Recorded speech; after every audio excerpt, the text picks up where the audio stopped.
Baik teman-teman, saya perwakilan dari kelompok 24 atas nama Stefanus Pio dengan nama anggota kelompok ada DP Rizal Kusrianto, terus saya sendiri dan Jupiter. Saya akan mempresentasikan hasil kerja dari tugas hidrologi. Yang pertama, data hujan. Menurut Sri Harto 2035, data hujan yang akan digunakan dalam analisis hidrologi harus merupakan data yang mengandung kesalahan yang sekecil mungkin, karena menghilangkan sama sekali kesalahan adalah tidak mungkin. Hal tersebut harus dilakukan karena besaran hujan merupakan masukan terpenting dalam analisis, sehingga dapat dipahami. Apabila kesalahan yang terbawa dalam data hujan terlalu besar, maka hasil analisis pun juga diragukan, padahal akan digunakan sebagai acuan dalam perencanaan maupun perancangan. Kesalahan-kesalahan yang banyak terjadi dalam analisa hujan adalah kelengkapan data, kepenggahan data atau konsistensi data, cara analisis.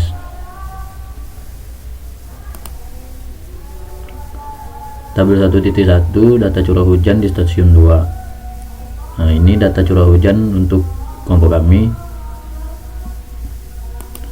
Terus data curah hujan di stasiun 4 dan stasiun 6. Kelengkapan data hujan dan analisa perhitungan. Data hujan dikumpulkan dari lapangan oleh para petugas atau pengamat seperti BMKG, atau dengan kata lain dapat dikatakan bahwa data tidak lengkap disebut oleh faktor manusia atau alat, misalnya kesengajaan pengamat tidak mencatat data ataupun bila mencatat data yang diukur salah pengukurannya. Jika hal seperti ini terlalu sering terjadi, akan sangat merugikan, dan hal inilah yang kadang-kadang digunakan sebagai salah satu alasan untuk tidak menggunakan data stasiun tersebut. Untuk mengurangi kesulitan analisis karena data yang hilang tersebut, kemudian dicoba untuk dapat memperkirakan besaran data yang hilang dengan membandingkan dengan menggunakan data stasiun lain di sekitarnya. Tabel 1.4 data curah hujan maksimum 1 harian dalam kurung MM stasiun 2. Bisa dilihat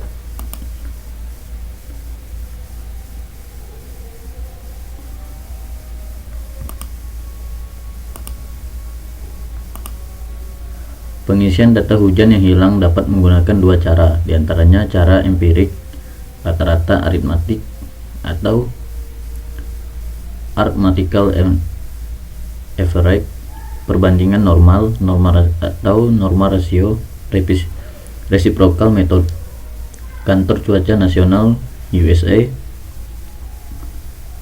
cara stokastik, metode bilangan acak, metode Markov. Dalam tugas ini, cara yang digunakan adalah reciprocal metode dan metode bilangan acak.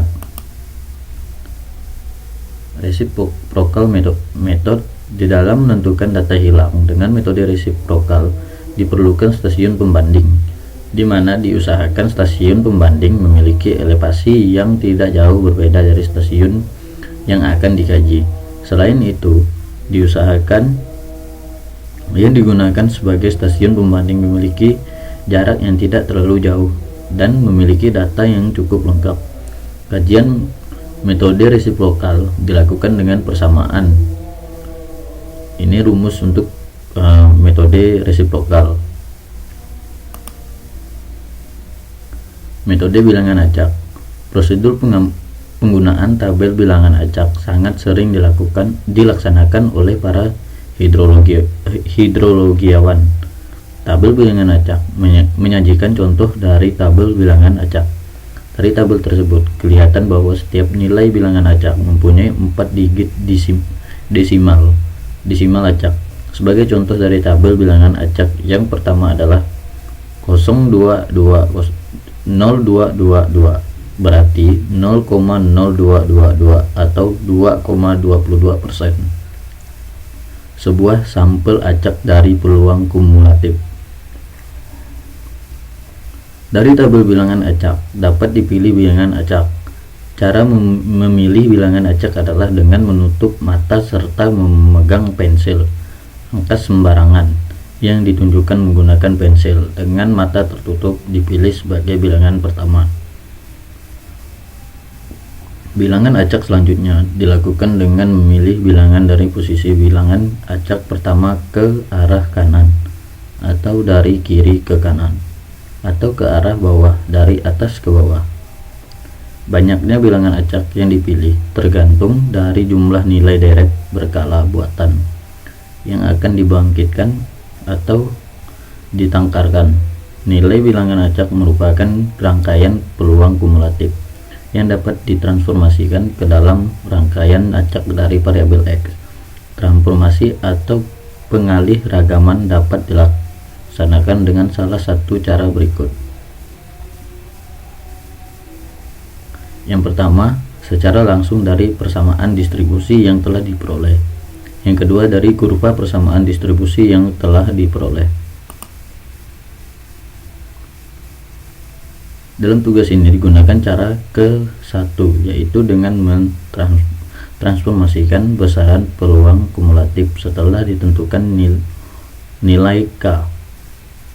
Data yang akan dicari nilai data sintetiknya diurutkan di dalam tabel, lalu dicari nilai rata-rata dan standar deviasinya. Persamaan distribusi untuk mencari nilai data sintesis dengan metode bilangan acak mengikuti distribusi normal, yaitu X sama dengan X titik ditambah S dikali K. Keterangan X sama dengan curah hujan tahunan. X rata-rata sama dengan curah hujan rata-rata tahunan dari pengamatan. S defisiasi standar dari pengamatan. K sama dengan wilayah luas di bawah kurva normal. Nah, ini tabel langkah perhitungan contoh dari stasiun 2. Urutan data curah hujan dari Januari sampai Desember tahun 1994. Hitungan nilai rata-rata diperoleh rata-rata sama dengan 56,75. Di sini bisa dilihat sendiri ya teman-teman. Ini adalah hasil dari perhitungan tabel hasil perhitungan data yang hilang cara stokastik dengan metode bilangan acak.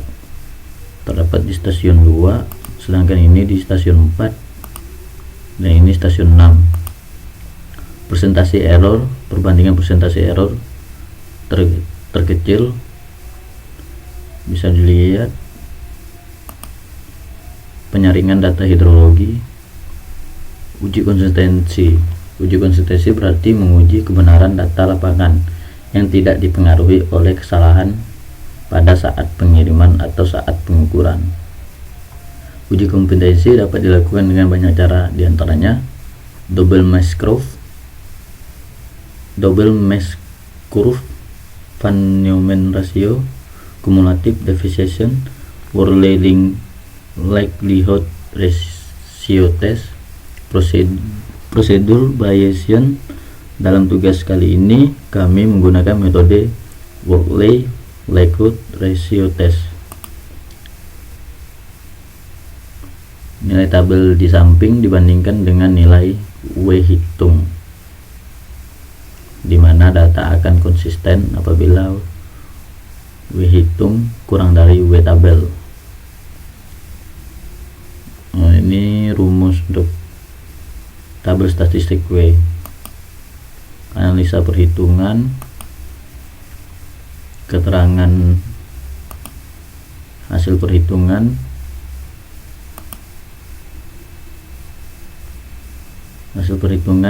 di stasiun 4. Uji homogenitas menurut Suewarno, sekumpulan data dari suatu variabel hidrologi sebagai hasil pengamatan atau pengukuran data disebut sama jenis atau homogen. Data hidrologi disebut tak sama jenis atau non homogen apabila dalam setiap subkelompok populasi ditandai dengan perbedaan nilai rata-rata. Banyak cara untuk menguji kesamaan data hidrologi, diantaranya adalah dengan cara grafis, kurva massa ganda, statistik. Yang digunakan dalam kelompok kami adalah cara statistik. Rumus yang digunakan sebagai berikut. Untuk nilai uji TC 2 sisi dapat dilihat dari tabel berikut, bisa dilihat ya. Analisa distribusi, maksud dan tujuan dari penentuan metode analisa distribusi hujan yang paling sesuai adalah untuk menentukan metode analisa apabila yang paling cocok digunakan dalam menentukan hujan periode ulang tertentu.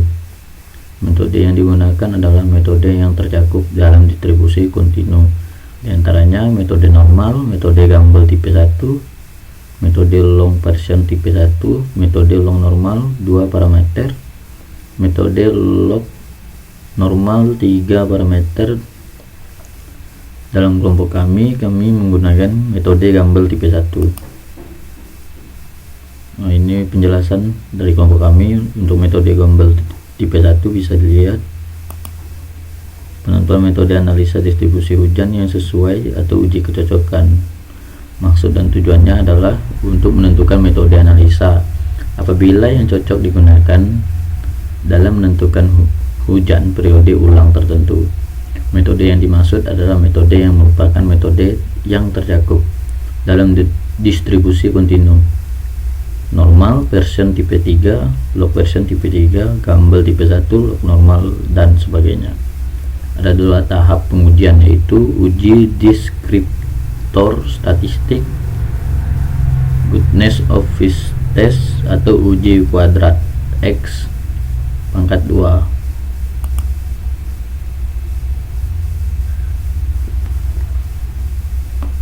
Penjelasan uji deskriptor statistik bisa dilihat.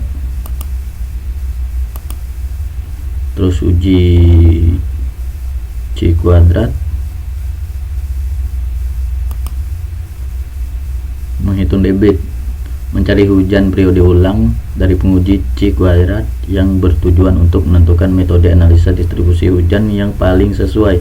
Diperoleh bahwa metode Gumbel 1 adalah metode yang paling sesuai untuk digunakan dalam mencari hujan periode ulang 2, 5, 10, 25, 50, dan 100 tahun. Bentuk persamaan kurva frekuensi yang diperoleh dari metode normal adalah sebagai berikut.